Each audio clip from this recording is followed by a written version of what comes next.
While assassinations may not be new, the degree to which they are utilized, most notably at local level, is reminiscent of mafia-like violence. That is, the use of targeted killing or the threat thereof to obtain political or economic gain.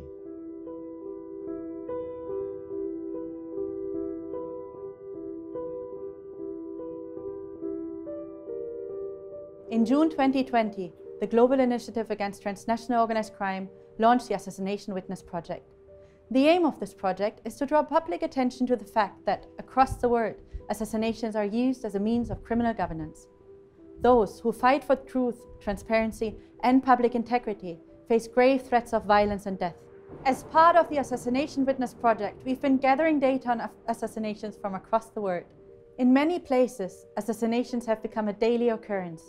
The Global Assassination Monitor shows the geographic spread of the phenomenon. We have seen cases in virtually every continent around the globe.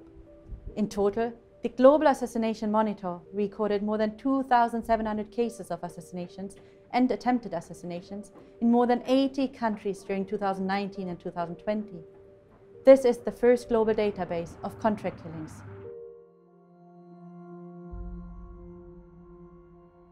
Derk Wiersum, a well-known lawyer on the Dutch criminal law circuit who has spent his career fighting for the underdog. He was acting lawyer for a state witness in a case against a group of individuals who were accused of 5 murders between 2015 and 2017. 2 of the accused are thought to be part of a drug ring that controls 1/3 of the cocaine trade in Europe. They were considered Europe's most wanted fugitives by Europol. It was early in the morning on 18 September 2019 in the residential neighborhood of Buitenvelder at Amsterdam. Derk was walking to his car when a young man gunned him down before fleeing the area. The news of Derk's assassination made international headlines and was seen as an attack on the rule of law in the Netherlands. It also started a conversation about the safety of lawyers and key witnesses in the country. A newspaper article said that the killing marked the beginning of a dark new phase in the country. The case of Wiersum illustrates a couple of really important dimensions of the problem. Firstly, it shows how contract killings occur everywhere, even in places considered safe, where democracies are consolidated and stable and the rule of law is really strong. Secondly, it also shows how assassinations can really transcend national boundaries and be coordinated by syndicates, sometimes operating outside national borders. So in the case of Wiersum, for example, it's really believed that his assassination was due to his work as a lawyer for a key witness working and cooperating in a case brought against a Dutch-Moroccan crime boss and his syndicate, who is alleged to operate and control the drugs trade in the Netherlands and Belgium. It was after the death of Derk that an icon of Dutch journalism got involved in the case, Peter de Vries. Peter used to say, "On bended knee is no way to be free." He had it tattooed on his leg. As someone who spent his working life fighting injustice and not want to shy away from a confrontation, it was for these reasons that Peter stepped into his investigation. But like Derk before him, his involvement in this case put a target on Peter. And in July 2021, he was shot 5 times as he walked to his car. The dark new phase has certainly arrived. Criminal groups opt to use assassinations for their own interest. And this could be for a variety of reasons, such as the control of the illicit supply chain, the control over the territory. Some criminal organizations might be involved in assassinations not by ordering the killing, so not on their interest, but offering hitmen for hire for those who are willing to pay for the service. They are then monetizing their capacity for violence by offering a pool of trained killers, which is then reverted against civil society groups. The victims would often be people opposing corruption, opposing criminal networks, and they are targeted because of it. The analysis we have completed for the Global Assassination Monitor have reviewed some of these patterns and trends across the globe. We've seen that killings are highly clustered around geographic hotspots, often in places associated with high levels of criminal activity. In the Americas, for example, we've seen high number of cases in Colombia, Mexico, El Salvador. We also found how threats play a major role in the dynamics and symbolism of contract killings. Threats that can be manifested in the publication of names in hit lists, and also with assassinations of high-profile figures. Finally, and importantly, the findings reveal the role played by state in also enabling this environment for contract killings. And this is what this database is about, to enable the understanding of assassination as a global phenomenon, and also to enable understanding it by the lens of criminal governance.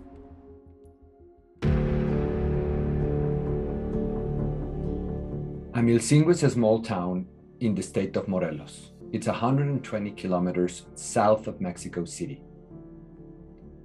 It was the hometown of Nahuatl indigenous activist and radio presenter Samir Flores Soberanes. Samir, along with other activists in the area, was a long-standing opponent to two new thermoelectric plants and a 150-kilometer natural gas pipeline, which were being proposed by a new company called Proyecto Integral Morelos. They feared the contamination of the local water supply and the impact it could have on the health and livelihood on the most indigenous communities. If we look at the Global Assassination Monitor database, across the world, the local community target group has the highest number of recorded victims. In this group, we have members of indigenous communities, community leaders, and activists. The Americas, where Samir lived, has the highest number of recorded cases within the local community target group, with 32%. One of the common reasons for the assassination of those in the local community target group is their campaigning to protect the environment. This often materializes from a mega development project backed by governments and international financial institutions. In early February, just days before the public referendum, gunmen entered Samir's property and shot him twice in the head. A few days before his killing, Samir challenged government representatives at the public meeting. It was this confrontation that the People in Defense of Land and Waterfront, an organization which Samir belonged, said led to his murder.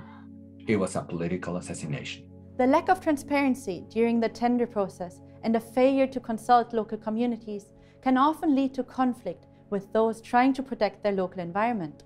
In the protest that followed Samir's murder, protesters held signs saying, "Samir lives, justice for Samir, and Samir didn't die.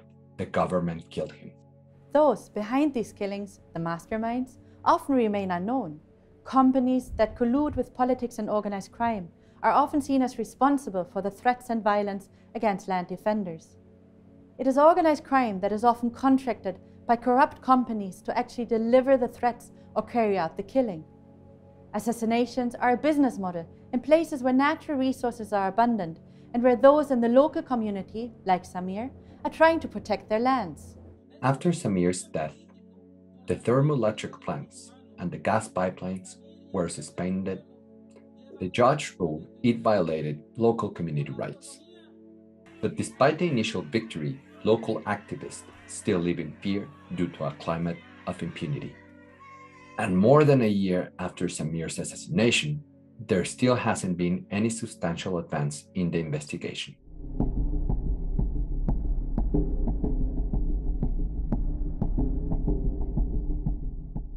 In July 2019, at Hunan, a Chinese restaurant in Mexico City, a young woman and an accomplice got up from their table and slowly approached another table. They opened fire on the man sitting there, killing them before fleeing. The hit was carried out in broad daylight in a shopping mall. The man who was shot was a notorious Israeli underworld figure, Ben Southi. One of the shooters was a woman who claimed she had shot Southi out of passion. Her story quickly changed, and she revealed that she was paid $260 to carry out the assassination.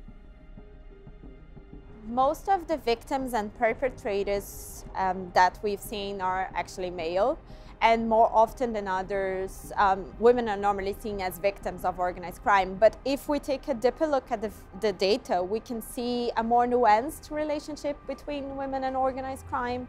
The data highlights the varied role that women can play in assassinations, and that's not only as victims. Who orchestrated the attack remains unclear. Souti's criminal career had spanned decades in both Israel and Mexico, and he had made some significant enemies. Both the Jalisco New Generation Cartel and an Israeli organized crime group have been accused of masterminding the assassination.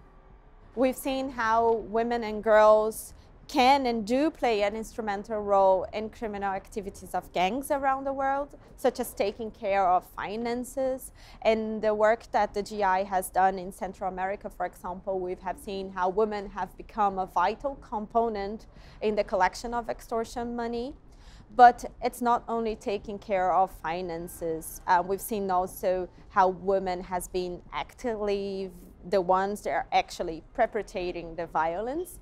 Just like we saw in the case of the Israeli crime boss Ben Souti, where the perpetrator was a hit woman, or in the existence that was reported on the media about a death squad composed of hit women in Philippines who were carrying out contract killings in the context of war on drugs.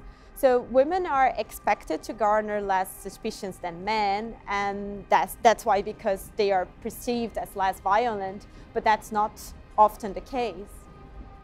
Interestingly, in 2021, a woman was arrested who is reportedly connected to the highest levels of the Jalisco New Generation Cartel. She has been accused of recruiting the hitman for the attack on Souti.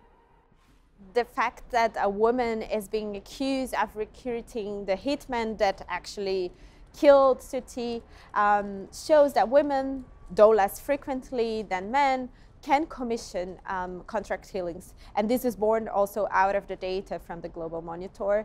We've also seen that despite the fact that the role of women in gangs is sparse in comparison to the ones played by the male counterparts, they do play an important and significant role in many gangs. So for example, there was a study about youth gangs in England that suggested that girls make up to 34% of gang membership in that country. So that's quite significant. Other dynamics that have been reviewed by the Global Monitor are the few cases where women were targeted for their particular link to organized crime.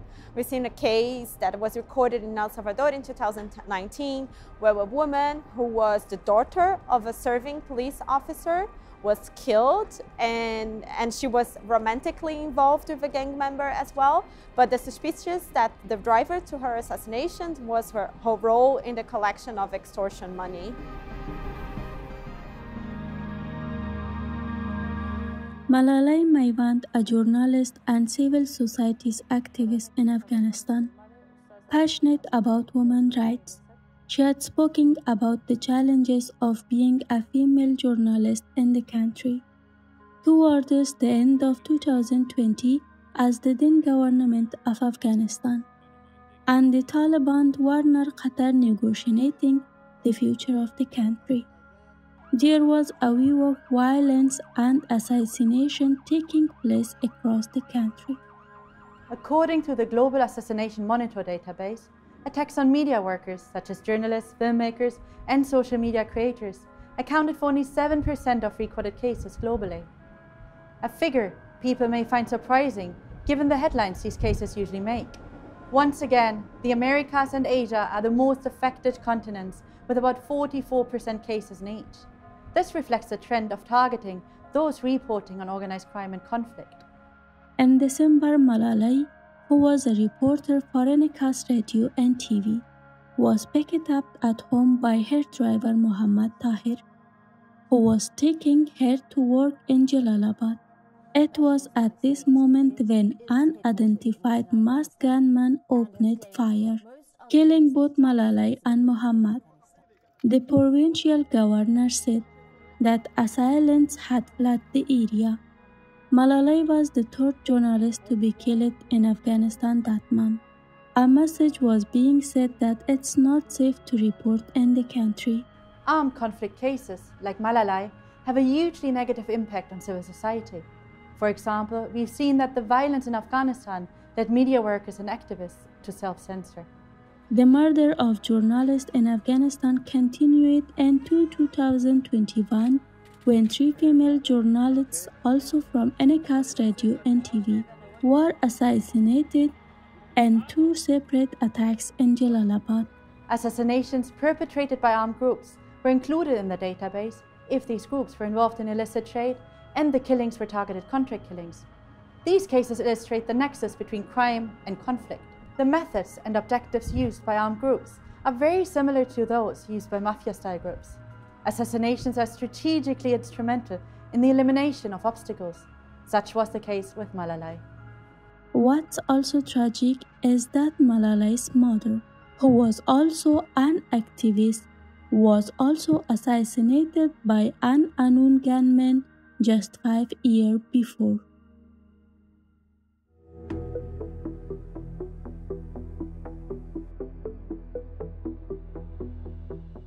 As part of this Assassination Witness project, we published last year in 2020 a book called Faces of Assassination, Bearing Witness to the Victims of Organized Crime. The aim of this book was to highlight individual stories of brave people who have died because of their stance against organized crime. We assembled 50 beautiful stories of people.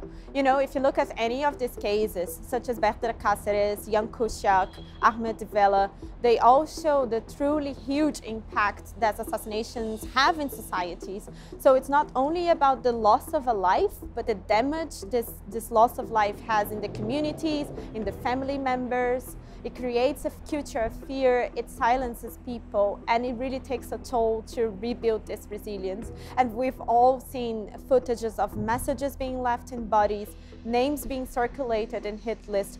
All of this is designed to enforce silence, and this culture of fear is so harmful to the society and to the state. And the data gathered by the Global Monitor aims to show that. When these threats are made to a community member, they are clearly intended to intimidate and impose a culture of widespread fear within that community. Some organized criminal groups show extreme and public displays of violence, such as beheadings and the dismembering of bodies. Messages left on bodies, including the claiming of responsibility, along with evidence of extreme violence, carry a high degree of symbolism. Again, these acts aim to sow fear in rival organized crime gangs, the authorities, and communities. The culture of fear created by organized crime, especially in the context of political assassinations, has a serious impact on the quality of democracy. With each killing, not only do you lose a serving politician, but you also reduce the number and quality of future candidates willing to stand for political office. The electoral candidate pool is diminished. Voters, out of fear, vote for corrupt officials or just don't vote at all, which perpetuates the cycle of violence and impunity.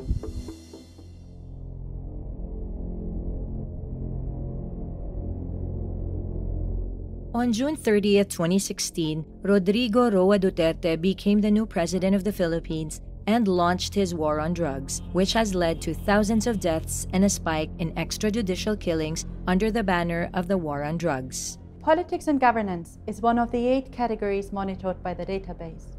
The dataset shows that this is the second most targeted group, accounting for 24% of attacks globally. Most of these occurred in Asia, with 37%, the region where the Philippines is located.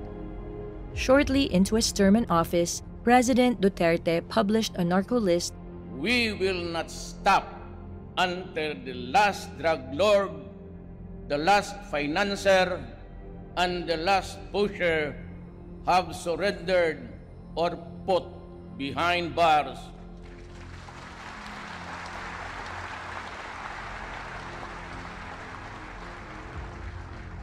Or below the ground, if they so wish. Which included the names of more than 150 officials from the judiciary, local government, and the police who were accused of involvement in the illicit drugs trade. 2 years later, the narco list was massively expanded after the addition of a further 600 names. Human rights organizations have said the narco list was used to silence political opponents. The killing of politicians has a serious impact in democratic stability at all levels. The motives for these attacks are carried out for a variety of reasons, such as advance of personal, political, and economic agendas of those who are in power, who have then the ambition to pursue those agendas, and of course, of organized criminal groups. The low risk of prosecution make these assassinations a very easy and cheap option. In February 2020, Abdul Wahab Sabal, who was the mayor of Sultan Sumagga, was attacked by gunmen outside a hotel in Manila. Sabal was suspected of being involved in the illicit drug trade. He was one of the 44 added to Duterte's list, who describes them as narco-politicians. The Global Assassination Monitor database has recorded assassinations or attempted assassinations of 15 persons from the politics and governance target category, mostly politicians, but also party affiliates and a public official.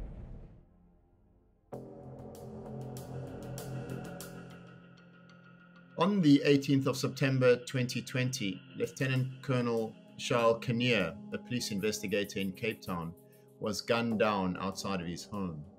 At the time of his death, he had been investigating a guns-to-gang syndicate in the city and across the country. The investigation into the guns-to-gang syndicate looked at how senior officials in the country's criminal economy were corrupting officials in the central firearms registries to acquire guns that they ordinarily would not have been able to get their hands on. Assassinations are carried out by various means: shooting, stabbing, bombing, beating, and others. However, in the majority of cases in the database, that is 71%, the target was shot. Also, the data shows that globally firearms are by far the preferred method. If we break down the data geographically, it shows that it differs greatly from region to region. In the Americas, it's as high as 85%, whereas in Africa, it's much lower at roughly 55%. But this, of course, was the region which saw the guns-to-gang scandal that had such a huge impact in South Africa. The investigation by Kinnear and others into corruption at the Central Firearms Registry was part of a bigger investigation which had looked at how guns which had been handed into the police or had been withdrawn from police use had been subsequently sold on to the gangs. Now, that had been done by a prominent police officer, also a Lieutenant Colonel Christian Prinsloo, who had been behind the large-scale transfer of guns into the South African underworld. The guns that Prinsloo sold have been shown to have been used in over 1,000 murders and some 1,400 attempted murders.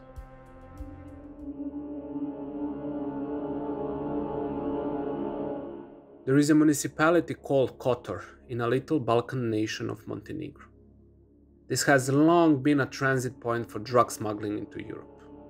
In the 90s, groups under the so-called cocaine king of the Balkans, Darko Šarić, had close links to cocaine suppliers in South America and the Italian mafia groups in Europe. After some successful law enforcement operation against the Šarić group, their power began to wane, and in 2014, Darko Šarić handed himself in. The vacuum of power was quickly filled by the Škaljari clan, who swallowed up the Šarić drug routes. But fissures in the Škaljari quickly began to materialize, when in 2014, infighting broke out over a missing 200-kilo cocaine shipment in Valencia. These fissures quickly became a breakaway, and the Kavač clan was born. This was the beginning of a bloody feud that continues across Europe to this day, the Montenegrin drug war.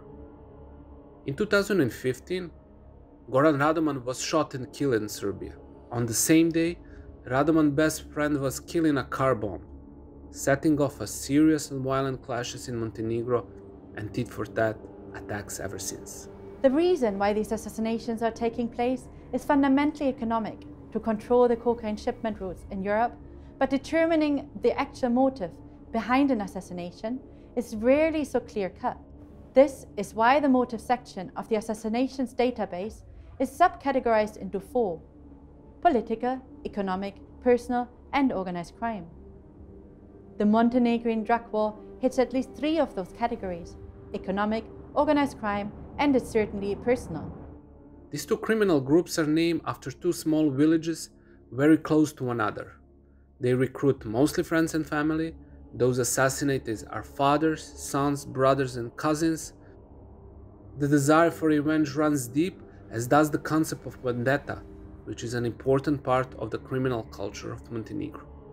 Over the past 2 years, the Global Assassinations database has shown that the Scaljari and Kavat clans have targeted one another in multiple European countries: Greece, Germany, Spain, Serbia, the Netherlands, and Montenegro.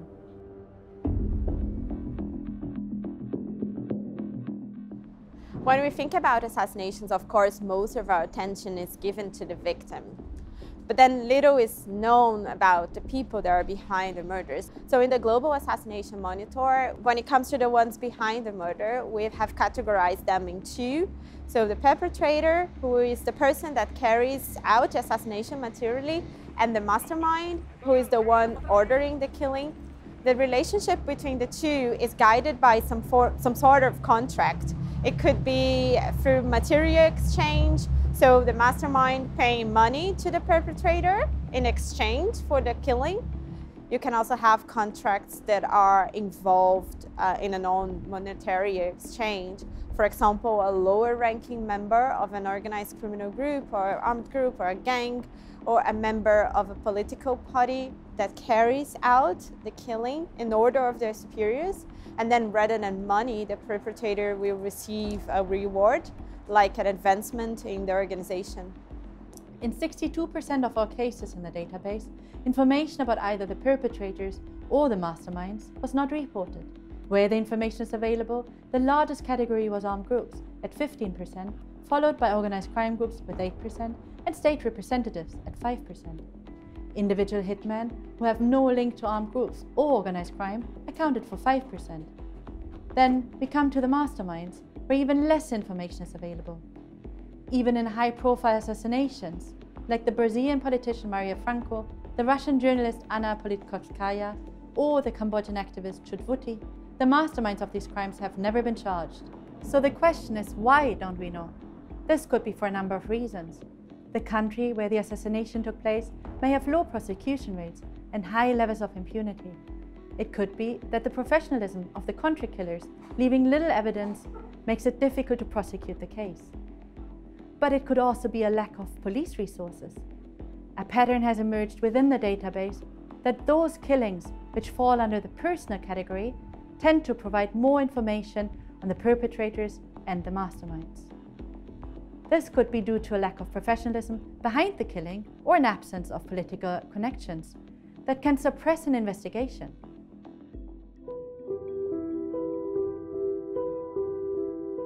Contract killings are closely linked to the prevalence of organized crime and the strength of criminal groups. They show ways in which organized crime is embedded in political and economic institutions. Remember, assassinations are used as a form of criminal governance, which aims to exert control. That is the same reason why civil society are so often the targets. The data collected for the Global Assassination Monitor highlights these trends and the ways in which criminal groups operate around the globe, who they target, what illicit markets they operate in, and how they connect to other groups. But ultimately, the monitor aims to demonstrate the scale of the problem. This is happening in every region, and it shows the lethal capacity of organized crime in its drive to silence civil society. The underlying patterns and dynamics of assassinations, which materialize from the data, such as power struggles, corruption, and widespread violence, contributes to the prevalence of assassinations. But it also creates a climate of fear, which organized criminal groups exploit to pursue their illicit activities. A lack of political will and impunity makes assassinations an easy and relatively low-risk option. To break the cycle of violence, political will and better enforcement are needed for enhancing the investigations and prosecutions, but we also need to strengthen investigatory and adjudicatory capacities. For example, between the cooperation between enforcement and the prosecution, between regional and national institutions, passing legislation that enable the prosecution of criminal groups, and of course for intelligence. The data collected by the Global Initiative Against Transnational Organized Crime aims to be a first step in providing a better picture of the global phenomenon of contract killings.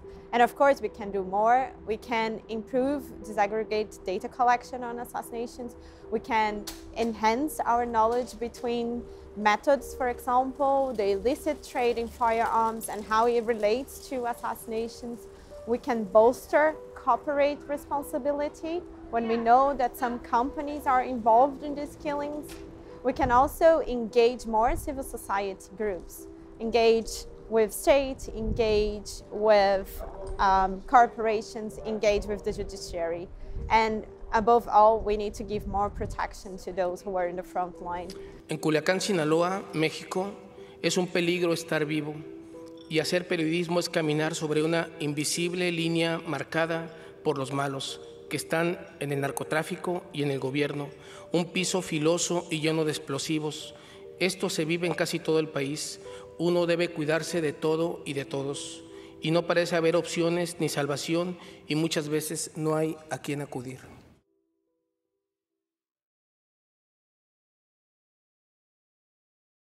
We also need to tackle root causes and enablers for assassination so that this environmental that's perfect to contract killings is then ended.